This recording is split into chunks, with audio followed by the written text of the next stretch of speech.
Un domingo más nos juntamos para escuchar al Señor a través de su palabra, para adorarle, y espero que disfrutemos de un hermoso día de comunión, de alabanza, de canciones, de café, de todas esas cosas que el Señor nos permite hacer juntos estos domingos. Vamos a orar y empezamos con la clase de hoy. Señor, muchas gracias por este nuevo domingo que nos das. Gracias por este día en el que tu Iglesia, de una manera especial, se reúne. Podemos pensar en quién eres, lo que haces, responder a tu invitación a acercarnos a ti como pueblo, alabarte.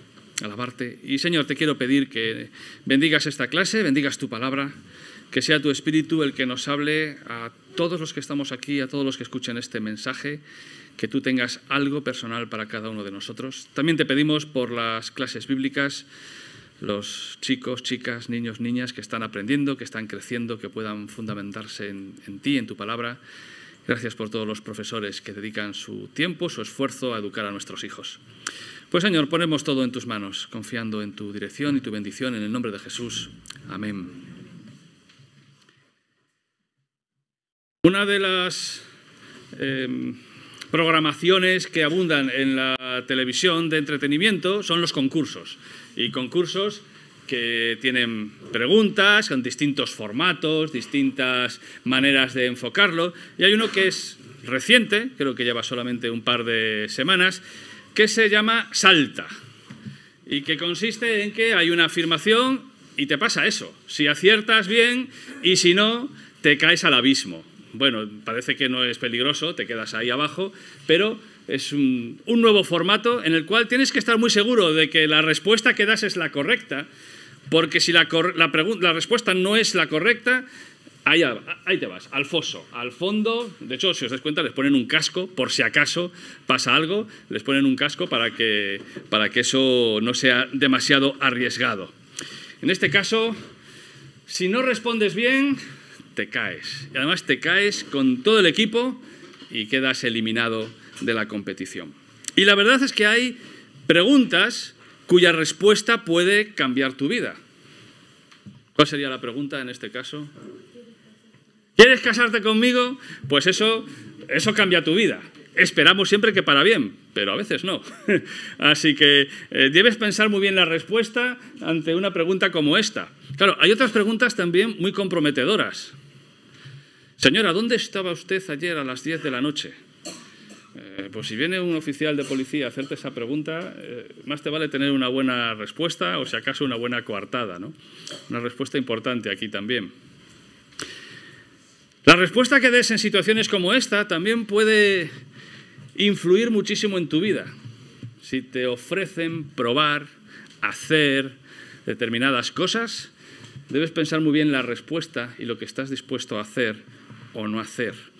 Y claro, todos aquellos que han pasado por exámenes o por oposiciones, yo todavía recuerdo algunas de las preguntas de mi examen de oposición de hace hace mucho tiempo.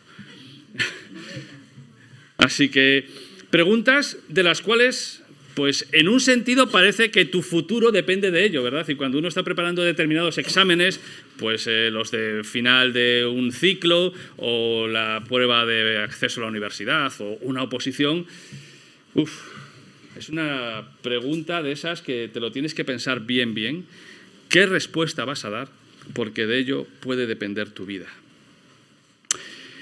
Pues hoy vamos a leer una pregunta que es mucho más trascendental que todas las demás que hemos visto y que la respuesta realmente cambia y transforma la vida de las personas. Acompañadme, por favor, a Marcos 8, que vamos a leerlo desde el versículo 1 hasta el 30.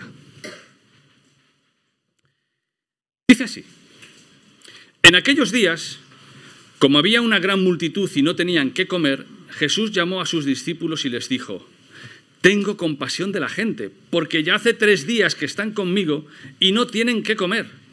Y si los envío en ayunas a sus casas, se desmayarán en el camino, pues algunos de ellos han venido de lejos. Sus discípulos le respondieron: ¿De dónde podrá alguien saciar de pan a estos aquí en el desierto? Él les preguntó: ¿Cuántos panes tenéis? Ellos dijeron: 7. Entonces mandó a la multitud que se recostara en tierra. tomó los 7 panes y, habiendo dado gracias, los partió y dio a sus discípulos para que los pusieran delante. Y los pusieron delante de la multitud. Tenían además unos pocos pececillos, los bendijo y mandó que también los pusieran delante. Comieron y se saciaron, y recogieron de los pedazos que habían sobrado 7 canastas. Los que comieron eran como 4000, y los despidió. Luego, entrando en la barca con sus discípulos, vino a la región de Dalmanuta. Vinieron entonces los fariseos y comenzaron a discutir con él, pidiéndole señal del cielo para tentarlo. Él, gimiendo en su espíritu, dijo: ¿por qué pide señal esta generación? De cierto os digo que no se dará señal a esta generación. Y dejándolos, volvió a entrar en la barca y se fue a la otra ribera. Se olvidaron de llevar pan y no tenían sino un pan consigo en la barca. Y les mandó diciendo: mirad, guardaos de la levadura de los fariseos y de la levadura de Herodes. Y discutían entre sí diciendo: es porque no trajimos pan. Entendiéndolo, Jesús les dijo: ¿pero qué discutís? ¿Porque no tenéis pan? ¿No entendéis ni comprendéis? ¿Aún tenéis endurecido vuestro corazón? Teniendo ojos no veis y teniendo oídos no oís, ¿no recordáis? Cuando partí los 5 panes entre 5000, ¿cuántas cestas llenas de los pedazos recogisteis? Ellos dijeron: 12. Y cuando repartí los 7 panes entre 4000, ¿cuántas canastas llenas de los pedazos recogisteis? Y ellos dijeron: 7. Y les dijo: ¿cómo es que aún no entendéis? Vino luego a Betsaida, y le trajeron un ciego y le rogaron que lo tocara. Entonces, tomando la mano del ciego, lo sacó fuera de la aldea, escupió en sus ojos, puso sus manos sobre él y preguntó si veía algo. Él, mirando, dijo: veo los hombres como árboles, pero los veo que andan. Luego le puso otra vez las manos sobre los ojos y le hizo que mirara, y fue restablecido, y vio de lejos y claramente a todos. Jesús lo envió a su casa diciendo: no entres en la aldea ni lo digas a nadie en la aldea. Salieron Jesús y sus discípulos por las aldeas de Cesarea de Filipo, y en el camino preguntó a sus discípulos diciéndoles: ¿quién dicen los hombres que soy yo? Ellos respondieron: unos Juan el Bautista, otros Elías y otros alguno de los profetas. Entonces él les dijo: ¿y vosotros? ¿Quién decís que soy? Respondiendo Pedro le dijo: tú eres el Cristo. Pero él les mandó que no dijeran esto de él a nadie. Y el tema de hoy lo hemos titulado: ¿quién es Jesús para ti? Porque en el fondo de eso se trata todo lo que está alrededor de este texto.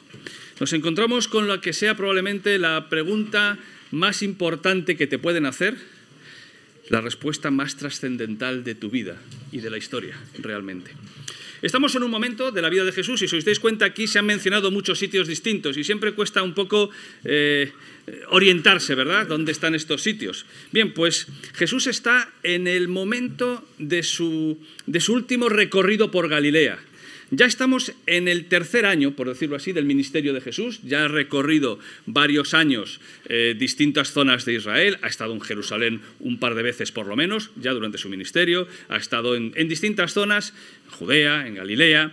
Incluso ha subido hasta el extranjero, vamos a decirlo así, a otros territorios fuera de Israel, donde él también tenía que ir con su mensaje del Evangelio. Durante todo ese tiempo fue un tiempo muy intenso, un tiempo de enseñanzas, de señales, de debates, de multitudes que le seguían, y estamos llegando al momento en el cual ya Jesús va a terminar su estancia en Galilea y va a iniciar, de hecho el versículo 31, por eso hemos parado ahí, cuando dice que comienza a enseñarles, ahí ya es cuando va de camino hacia su último viaje a Jerusalén.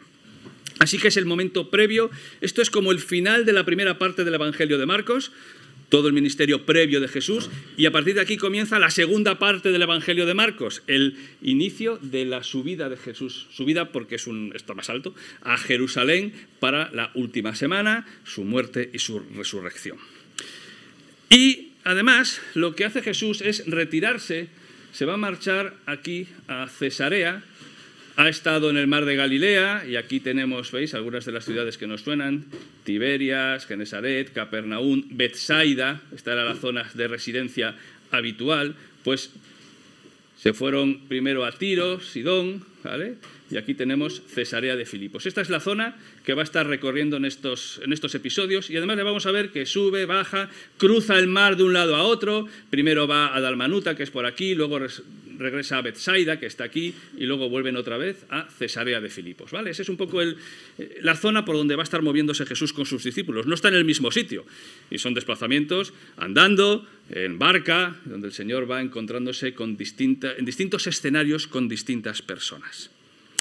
En un sentido, el Señor, después de todos estos acontecimientos que van a ocurrir aquí, que han ocurrido, va a buscar un tiempo de reposo con sus discípulos. Y algunos comentaristas hablan de que este último viaje desde Betsaida a Cesarea de Filipos es como una especie de retiro, en el sentido de vámonos de aquí, que aquí hay mucho jaleo, mucha multitud, vamos a irnos tranquilamente a una zona un poco más alejada, y ahí es donde va a tener precisamente, lejos de la zona de Galilea, es donde vamos a encontrarnos con esta confesión, esta pregunta y esta confesión de Pedro y los discípulos acerca de quién es Jesús. No sé si os he liado con el mapa, pero veis un poco por dónde se está moviendo todo esto, ¿no? Y entonces, versículo 27, después de todos estos episodios, y me diréis, pero ya vamos en el versículo 27, me he perdido No te has perdido nada. Luego volvemos a los versículos anteriores, ¿eh? Versículo 27. Salieron Jesús y sus discípulos por las aldeas de Cesarea de Filipo, y en el camino, mientras iban para allá, preguntó a sus discípulos diciéndoles, ¿quién dicen los hombres que soy yo? Es decir, ¿qué dice la gente? Después de todo este tiempo que hemos estado juntos, que hemos estado predicando el Evangelio, ¿qué dice la gente de Jesús? Ha habido miles de seguidores, conversaciones, mensajes en la sinagoga, mensajes en los pueblos, sanidades. Pero ¿qué pensaba la gente de Jesús? Y aquí Jesús hace como una especie de encuesta rápida a sus discípulos. A ver, ¿qué habéis oído de mí? Y fijaros la respuesta, unos Juan el Bautista, otros Elías y otros algunos de los profetas. En las respuestas que los discípulos dicen que la gente pensaba de Jesús, ¿encontréis algo en común? Es decir, la gente, según los discípulos, ¿qué pensaba de Jesús? ¿Cómo lo consideraban? ¿Qué tipo de persona pensaban que era? ¿Detectáis algo ahí? Profeta, lo cual no está nada mal, y además no cualquier profeta. Es decir, la gente veía en Jesús a alguien realmente especial, alguien diferente. A ver, Juan el Bautista había sido un profeta muy conocido en su tiempo, y algunos no sabían si es que había resucitado, qué pasaba, pensaban que podía ser el mismo Juan el Bautista. Elías sí que todo el mundo estaba seguro que ya no estaba vivo, o por lo menos no estaba andando por la tierra, había sido llevado. Y pensaban, como hay una profecía que decía que Elías volvería, pues que Jesús podía ser ese Elías, ¿no? O cualquiera otro de los profetas. Eso significa que estaban reconociendo en Jesús que era un enviado de Dios y que además era un enviado especial, diferente. Pero ¿qué les faltaba en esa comprensión de Jesús? Porque no era malo lo que estaban diciendo, Jesús es profeta, en ese sentido habla de parte de Dios. ¿Era una visión completa de la persona de Jesús? ¿Qué pensáis? No, ¿por qué? ¿Qué les faltaba?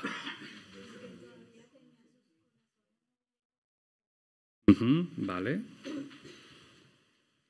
Como veremos, tenía una visión positiva, pero incompleta acerca de Jesús. Y eso no era suficiente. Y hay muchas personas que les ocurre algo así. Tienen una visión buena de Jesús, pero se quedan en eso. No van más allá. Aquí los discípulos, yo no sé si es que no querían ofender, pero se les olvidó decir que había otros que no tenían una opinión en absoluto negativa, incluso le consideraban que podía venir de parte de Satanás. Pero bueno, eso ahí los discípulos lo omitieron, ¿no? Pero había gente que rechazaba por completo, y hemos visto en los capítulos anteriores cómo había un rechazo hacia la persona y la obra de Jesús. Ahora, vosotros cuando preguntáis o habláis con la gente acerca de Jesús o de la fe, o lo que percibís, ¿qué piensa hoy la gente de Jesús? ¿Qué cosas oís o pensáis que está en nuestra cultura acerca de Jesús? ¿Qué creéis? Si Jesús nos hiciera esta pregunta, ¿quién dice la gente que soy yo? hoy en Salamanca o en el lugar de donde vengáis en el 2025, ¿qué piensa la gente de Jesús? Que fue un maestro, ¿vale? ¿Más? Carpintero. Que había sido carpintero. Esos ya son los que tienen información, ¿no? Revolucionario, ¿vale? O la gente simplemente no opina de Jesús. Os pregunto, no son preguntas retóricas, quiero saber qué vivís en vuestro contexto. O a lo mejor es que no hablamos nunca de Jesús con la gente, entonces no sabemos lo que piensan. No, eso no puede ser, ¿verdad? Buena persona, ¿vale? ¿Alguien lo tiene como criminal? Los romanos sí, por cierto. Los romanos del siglo I, porque de hecho lo ejecutaron, ¿no? Pero hoy yo creo que no hay una visión como alguien perjudicial, ¿no?, hacia la sociedad. Mirad, ¿sí? ¿Alguien decía algo? Algunos dudan que realmente haya existido, es cierto, eso también nos lo podemos encontrar. Pues hay una encuesta que se hizo a adolescentes de distintos lugares del mundo, es una encuesta reciente, tenéis ahí la fuente por si luego queréis compararlo, donde percepciones positivas acerca de Jesús, y aquí sale pues que es generoso, digno de confianza, preocupado por las personas, que ofrece esperanza. No está mal, ¿no? Percepciones negativas. El 75% no tenía percepciones negativas acerca de Jesús. Qué interesante, ¿no? Unos decían que estaba alejado de los problemas, es decir, como que andaba por ahí en la nube, ¿no? Que juzga incorrectamente, que es irrelevante, para un 4% hipócrita. Bueno, tenemos ahí opiniones, pero me llama la atención ese 75% que no tienen percepciones negativas. Si se preguntara eso acerca de la Iglesia como institución, no sé si habría la misma percepción acerca del cristianismo, ¿verdad? Pero fijaros, interesante acerca de la persona de Jesús. Y una pregunta que me pareció todavía más importante, la relevancia de Jesús en la actualidad. ¿Cómo de importante es Jesús? Para el 53% es que ni se lo plantean. O sea, más de la mitad es irrelevante, no afecta en nada. Y sin embargo también hay casi dos, muy parecidos, un 23 y un 24, que creen que hay una diferencia y que se puede incluso tener una relación personal con él. La gente puede tener mucho rechazo hacia el cristianismo, hacia la fe, hacia la Iglesia, hacia los creyentes, porque depende, ¿no? Pero es curioso, la pregunta clave sigue siendo, ¿quién es Jesús? Y probablemente ese sea siempre el punto de referencia que tenemos que recordar a la hora de predicar el Evangelio. Es Jesús a quien hay que presentar, es a Jesús a quien hay que llevar a las personas. Y en este capítulo vemos 4 escenas que creo que son reveladoras para entender quién es Jesús y poder dar una respuesta acerca de Jesús. Entonces, el Señor les hace esta pregunta al final de una etapa y estas 4 escenas creo que resumen bien lo que la gente puede ver y conocer acerca de Jesús. Así que os invito a que me acompañéis en estas 4 escenas que son conocidas, que vamos a verlas un poco por encima y a ver qué podemos descubrir de Jesús para poder responder ¿quién es este? ¿Quién soy yo? La primera es una escena reveladora de su poder. El Señor va a alimentar con lo suficiente para miles de personas. Y tenemos una evidencia del poder de Dios, el poder de Jesús en acción, en el cual Jesús alimenta otra vez a una multitud. Es decir, no va a ser la primera vez que Jesús hace algo parecido. Y dice el capítulo 8, volvemos al principio del capítulo, que estaban en la zona que habíamos visto antes, en los alrededores del mar de Galilea, en la zona oriental del mar de Galilea, y iba enseñando. Y parece que se va acumulando gente. Según va avanzando, según va recorriendo la zona, cientos, miles de personas empiezan a seguir a Jesús porque quieren escucharle. Hasta que llega un momento en el cual, alejados, y fijaros aquí hay una diferencia con el otro milagro, que estaban cerca de las aldeas, aquí nos dice que están ya en un lugar apartado, en un lugar desierto. Hay miles de personas y Jesús, siempre atento a las necesidades de la gente, dice, tengo compasión, porque ya hace 3 días que están conmigo y no tienen que comer. Pero no solo eso, no solo se preocupa por el momento, sino que Jesús está mirando más allá en lo que les puede pasar. Porque si ahora les digo que vuelvan a casa, estamos ya lejos, no hay nada y van a desfallecer por el camino. Fijaros, aquí se abre el corazón de Jesús, ¿os dais cuenta? Jesús observando, Jesús tomando conciencia de lo que estaba ocurriendo y compadecido de lo que estaban viviendo las personas que le estaban siguiendo. El Señor siempre se preocupa de las necesidades y de la situación y de las circunstancias de las personas. Desfallecerán y no quiero que les ocurra eso. Así que sus discípulos le responden: ¿de dónde podrá sacar alguien pan o saciar a alguien de pan a estos aquí en el desierto? Y una vez más vemos a los discípulos sin saber muy bien cómo actuar. Y claro, diríamos, pero vamos a ver, da la vuelta a la página de la Biblia y si solamente nos vamos un par de capítulos, estamos en el 8, nos vamos al 6, ¿qué pasa en el 6:30? ¿Lo recordáis? O sea, nosotros nos acordamos que lo hemos leído y los apóstoles nos acordaban que lo habían vivido. Da la impresión, ¿no? ¿Qué les estaba pasando? Que no habían entendido. Algunos, y a los que os interese este tema de las escuelas de interpretación, la teología liberal, la alta crítica, algunos discuten que realmente hay un error del evangelista y que relatan dos veces algo que había ocurrido una sola vez. Pero sé que la tabla no se ve con mucho detalle, pero aquí vemos que los dos milagros, los dos son muy distintos entre sí. Sí, el resultado es el mismo, es la alimentación de una multitud, pero ocurre en circunstancias distintas. Uno es en una zona para judíos, el otro es en una zona para gentiles. Uno es cerca de las ciudades, otro es en zona desértica. Es decir, hay diferencias que nos hacen ver que no es que estén repitiendo lo mismo, sino que efectivamente los evangelistas marcan que hay dos momentos. Es más, un poquito más adelante en la conversación de Jesús con los discípulos, el propio Jesús le está diciendo: ¿no os acordáis de lo que hicimos antes?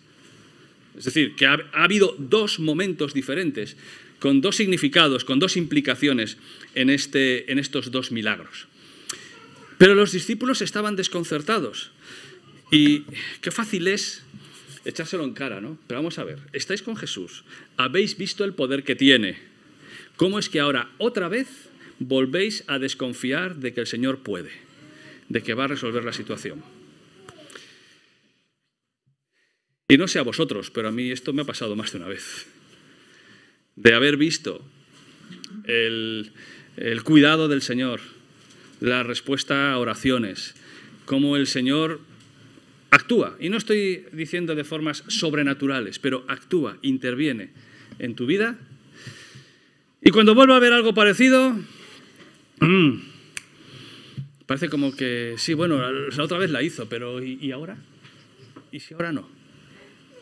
Y los discípulos estaban un poco en esa situación, porque la fe de ayer no vale para la duda de hoy. Cada día necesitamos reafirmar nuestra confianza en que Dios está al control de las situaciones de nuestras vidas.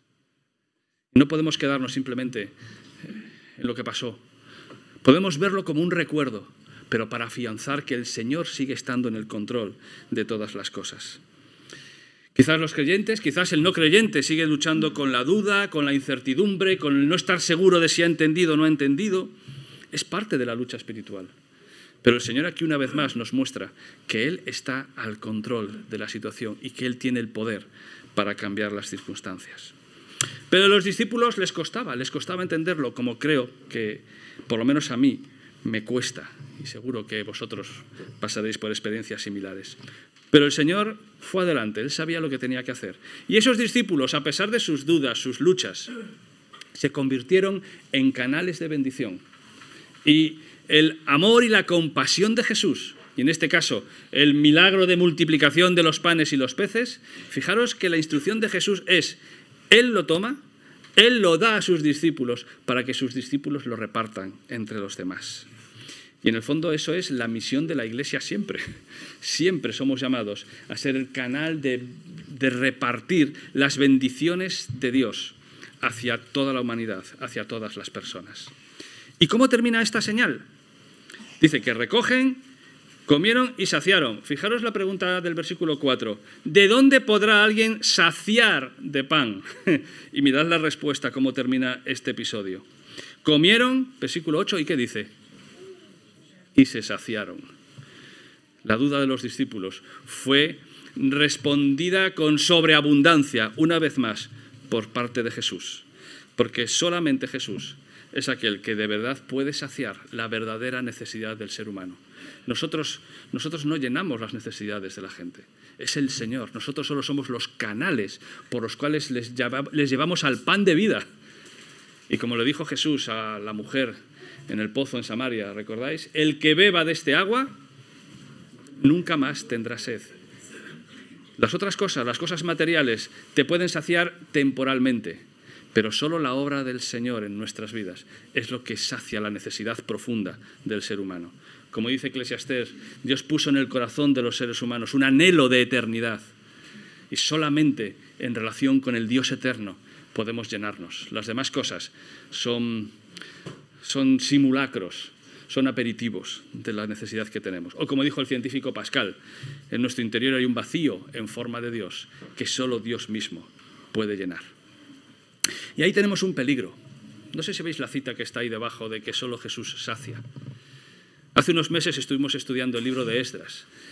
Y en el libro de Esdras aparece la alusión también a un profeta, el profeta Ageo, que advirtió a los de Jerusalén que habían olvidado la prioridad de dedicar sus esfuerzos a reconstruir el templo de Dios. Les recuerda que sí, que están en sus vidas, que están cómodos, que las cosas se han arreglado, pero trabajan y no se sacian. Y su dinero parece que se les escurre, cae su jornal en saco roto. Meditad bien en vuestros caminos. Y esa idea de esforzarse en muchas cosas, pero si no te estás llenando de lo esencial, que es Dios mismo, nada va a poder darle sentido, nada va a poder llenar tu vida. Y se lo estaba diciendo a creyentes, fijaros, no solamente a no creyentes. Se lo estaba diciendo a aquellos que eran del pueblo de Dios y se habían olvidado de que solo el pan de vida es lo que de verdad sacia las necesidades de nuestra vida. Esa es la primera escena. Quedaros ahí con ella, que a lo mejor luego volvemos. En la segunda, lo que nos encontramos es una nueva escena de un rechazo y un desprecio hacia lo que Jesús estaba haciendo. Vinieron entonces los fariseos y comenzaron a discutir con él, fijaros lo que nos dice el Evangelio, pidiéndole señal para tentarlo. Claro, podríamos pensar, no hay mucha gente que dice, yo si viera una señal, si viera un milagro, entonces creería. Hemos hablado de esto otras veces, ¿verdad? Que ha salido este tema de las señales de Jesús. Los fariseos en este momento, ¿eran unos auténticos buscadores o estaban simplemente buscando el desacreditar a Jesús? ¿Qué pensáis? Por lo que dice el texto, ¿qué deducís?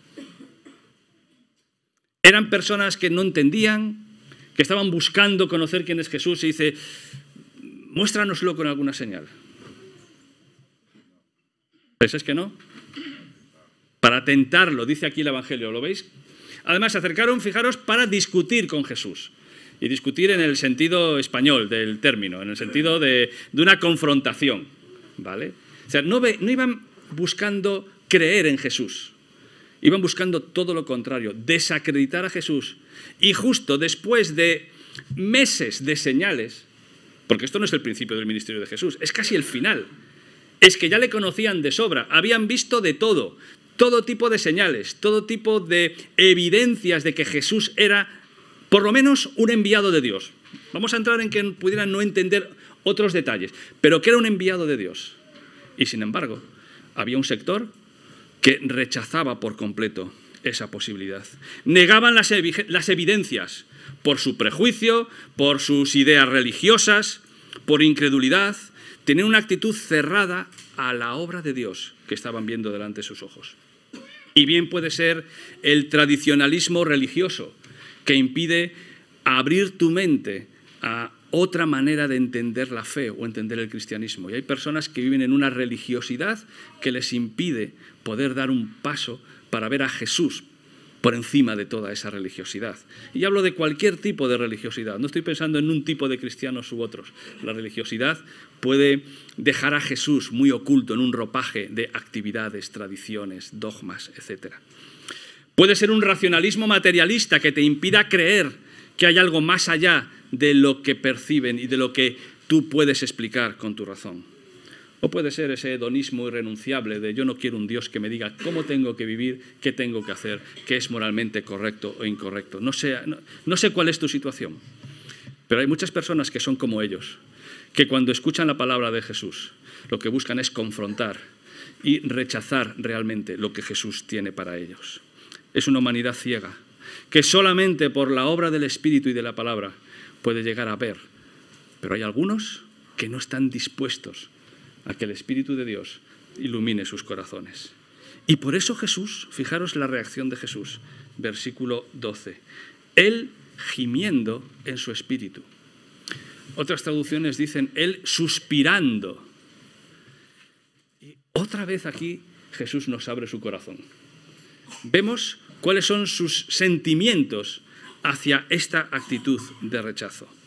Me recuerda a lo que dijo Jesús unas semanas después, mirando Jerusalén, y dijo: Jerusalén, Jerusalén, que matas a los profetas y apedreas a los que te son enviados. ¿Cuántas veces quise juntar a tus hijos como la gallina junta sus polluelos debajo de las alas? Y no quisiste. En Marcos 6:6 veíamos que Jesús estaba asombrado de la incredulidad de la gente. Es que la gracia de Dios es abundante, inmensa, paciente, pero no irresistible. Porque lo que vemos es cómo las personas son responsables de aceptar o rechazar este mensaje de la gracia de Dios. Y es cierto que sin la obra misteriosa del Espíritu Santo en el corazón del hombre, que ilumina, que nos ayuda a entender, nadie podríamos entender el Evangelio. Pero aquí vemos cómo las personas, pudiendo ver y entender, rechazan. Y fijaros lo que hace Jesús. Dejándolos, volvió a entrar en la barca y se fue a la otra ribera. Esta frase es terrible, porque nos recuerda que aquellos que persisten en rechazar la gracia de Dios, Jesús se da la vuelta y se marcha. Y los deja ahí, en su dureza y en su incredulidad. Tenían un rechazo culpable y el Señor los deja en esa dureza. Nunca juegues con la gracia de Dios, porque Dios puede estar llamándote hoy para que te entregues a Él. Pero no sabes si tu corazón va a estar tan endurecido que no volverás a escuchar ese mensaje de la gracia. Y quizás la gracia se dé la vuelta y te deje en lo que has escogido. A los discípulos les costaba entender estas cosas. Este era un grupo de personas que hemos visto antes que no querían creer. A los discípulos les costaba creer, les costaba entender y les costaba lo que Jesús les estaba diciendo. Y en la siguiente escena nos vemos que los discípulos se olvidan de llevar pan. Y cuando uno ve estas escenas, yo creo que la primera vez que fui consciente del sentido casi del humor que hay en el Evangelio, de este elemento cómico, es cuando lo vi en el experimento Marcos, aquí la escena. Porque fijaros, se marchan, abandonan, vuelven a la barca, recordéis que estaban cruzando varias veces, ¿no? el lago, vuelven a la barca y se olvidan el pan. Pues además había sobrado, en fin, el Señor ya había mostrado que ese no era el problema, ¿no? Y entonces, ellos preocupados por la intendencia, ¿no? Hay que llenar la barca, arriba, si era de vela, subir las velas, los remos, en fin, los preparativos, además eran pescadores, sabían cómo manejar la barca. Dice, el pan, que nos hemos olvidado el pan. Y Jesús les dice, mirad, guardaos de la levadura de los fariseos y de la levadura de Herodes. Y ellos dicen, claro, pues, que nos hemos olvidado el pan y nos está diciendo que ¿qué habéis hecho con el pan?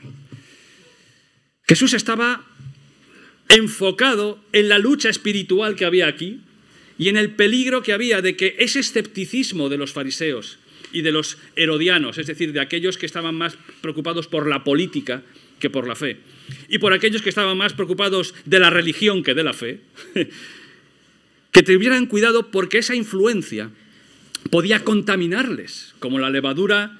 No es que la levadura contamine el pan, en el sentido ritual, en algunas fiestas de los judíos sí, pero la levadura tiene ese efecto de hacer subir, ¿verdad?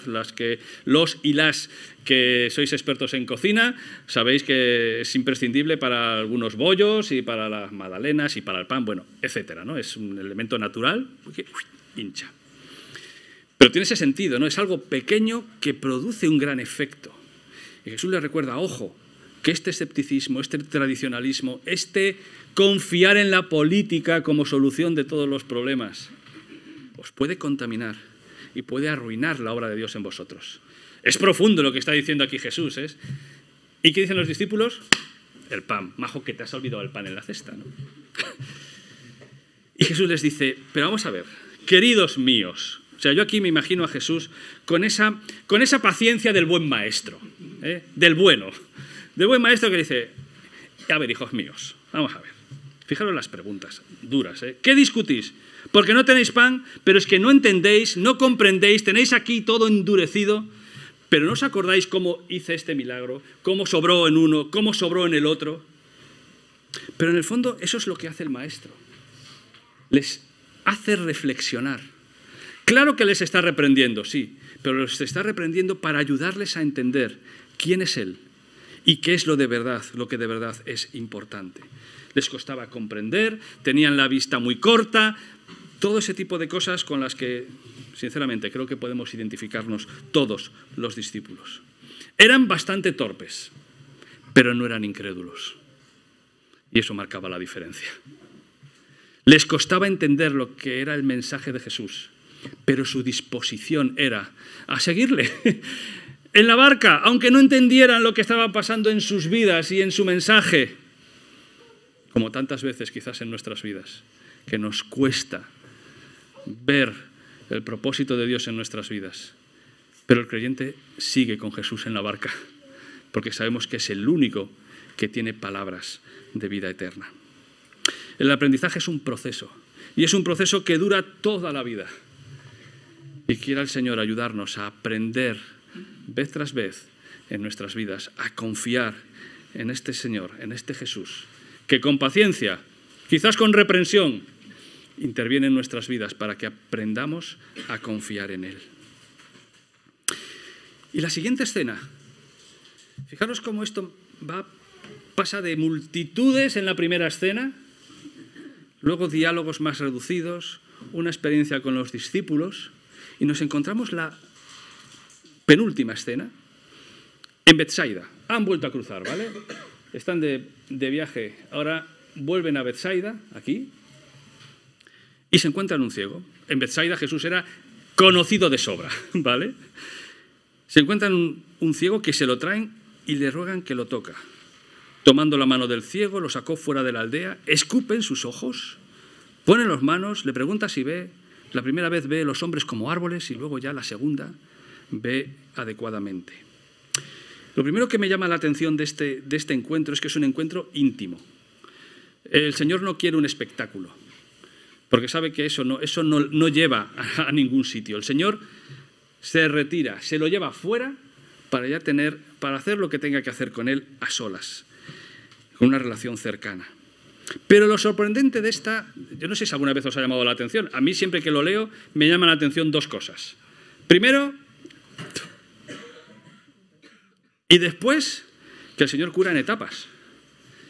A ver, el Señor sabemos que tiene poder para así, ¿no? No necesita etapas de sanidad. No es como los procesos médicos, ¿no? Que van haciendo etapas hasta que te curas, si la medicina y el Señor lo permiten. Pero el Señor tiene el poder, y lo hemos visto, ¿no? Señales, milagros de sanidad inmediata, etc. ¿Qué pasaba aquí? Que el Señor se había despistado, no lo había hecho bien del todo, y sobre todo, lo de escupirle. Y nuestra cultura, además, en fin, es un desprecio, ¿no? ¿Os ha llamado alguna vez la atención eso? Bueno, si encontréis la respuesta me la decís. No, bueno, un par de ideas. Bueno, lo primero, es curioso que no vamos a ver una tabla que tenía preparada en la que se ve que las curaciones de los ciegos son todas distintas.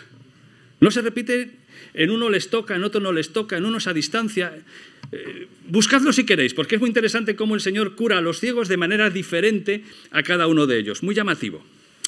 Lo de en etapas, me acordé de Naamán, ¿os acordáis? Necesitó meterse 7 veces en el río ese, que incluso él decía que estaba mugriento, ¿no? En este río, con el río que hay en mi tierra. 7, ni a la primera ni a la segunda. Naamán necesitó un proceso. Y por algún motivo que la Biblia no nos dice, este ciego y sus acompañantes necesitaban ese proceso también. Necesitaban que el Señor lo hiciera así, para que su fe se fortaleciera. Incluso la técnica, el método, parece que tiene paralelos en formas de sanadores, y se hablaba de los poderes curativos de la saliva. Es como que está interviniendo de una manera que para ellos es valiosa. Para ellos que Jesús hiciera ese gesto les ayudaba a entender que Jesús estaba haciendo algo personal por ellos, de la manera que ellos lo esperaban. Era una respuesta de Jesús a la necesidad individual de las personas. Yo creo que esa es la clave. Y en el primer intento veía a los hombres como árboles, y yo me acordé de esto, no sé si lo conocéis. ¿Sabéis dónde es esto? En Béjar, los hombres de musgo. Pues no sé si era algo parecido a esto, que veía a los hombres como árboles y que se movían. Bueno, permitidme la broma, pero está hablando de que ve, pues hay unos troncos andantes, no veía con claridad. Y la segunda vez ya lo vio bien. ¿Por qué? Pues creo, y esto es una opinión, y si tenéis otra respuesta, pues podemos hablar de ello después. Creo que Jesús lo que está mostrándonos es que está respondiendo a la necesidad y el ritmo que necesitaban estas personas para ver la obra de Dios en sus vidas. El Señor no actúa con las personas en serie, de manera estandarizada, con un método único y eficaz para todas las personas. Nos trata a cada uno como somos, en nuestras circunstancias. Algunos escuchan la palabra de Dios y en el día 1 de escucharlo rinden su corazón y se entregan. Y otros tardan 20 años, tal vez, en que la palabra germine en su corazón. Y el Señor sabe cuál es la necesidad de cada uno. Y por eso interviene en nuestras vidas. Y tenemos que ser cuidadosos de no querer nosotros sustituir a Dios en cómo Dios interviene en el proceso de salvación y también de santificación, de crecimiento de las personas. Por supuesto, tenemos que llevarles a Jesús y ayudarles a encontrarse con Jesús, pero dejar que sea Jesús el que haga la obra en la persona, que le ayude a darse cuenta de su necesidad, que vaya aclarando su punto de vista, porque a lo mejor les convencemos de que hagan las cosas por nosotros, pero es que no tienen que hacerlas por nosotros, tienen que hacerlas porque el Señor les ha convencido con su palabra. Yo creo que eso es una de las lecciones que tenemos aquí. No es una cuestión de 4 pasos, sino de un encuentro personal con Jesús. Es un Salvador personal. Es el mismo Evangelio, pero hay distintas necesidades, procesos, ritmos y tiempos en los cuales Dios interviene en la vida de las personas. 4 escenas. ¿Cuál de ellas te ayuda a comprender mejor a Jesús? Piénsalo por un momento. Ese poder, el conflicto, la lucha y la duda de los discípulos, o ese proceso de toque personal de Jesús a una persona. Esas son las 4 escenas que hemos visto. Piénsalo. ¿Cuál te ayuda a ti a comprender mejor a Jesús? Porque quizás el Señor, por su Espíritu, te está hablando acerca de cuál es tu necesidad personal. Pero ahora llegamos al salto, llegamos al final, llegamos a la última y trascendental pregunta, la pregunta particular e individual. Sí, ¿quiénes dicen los demás? Pero ¿qué decís vosotros? ¿Qué dices tú acerca de Jesús? Y muchos dieron respuestas incompletas. Muchos incluso dejaron a Jesús y lo abandonaron en el camino. Pero aquí los discípulos, y con Pedro a la cabeza, dan una declaración definitiva de fe y confianza. Tú eres el Cristo, tú eres el Mesías, tú eres el Salvador prometido, tú eres el Hijo de Dios, y aunque no entendamos todo cabalmente, tú eres la respuesta. Tú eres el Señor. Tú eres el Salvador prometido. Desde el día de la caída, el Señor prometió que enviaría a alguien a acabar con las obras del enemigo. Y a lo largo de la historia fue interviniendo para que naciese el Hijo de Dios, naciese de mujer, naciese bajo la ley, para redimirnos a todos. Tú eres Él, tú eres ese. Y esa es la respuesta de Pedro. Por cierto, muy interesante, el Evangelio de Marcos parece que son las memorias de Pedro, relatadas a Marcos. En los demás evangelios se muestra la respuesta particular que Jesús le da a Pedro. ¿Recordáis? Tú eres Pedro sobre esta piedra. Y justo en las memorias de Pedro, que es el Evangelio de Marcos, no aparecen. Qué interesante. Os lo dejo ahí para que lo penséis. Pedro y los discípulos lo confiesan. Y es la respuesta que lo cambia todo.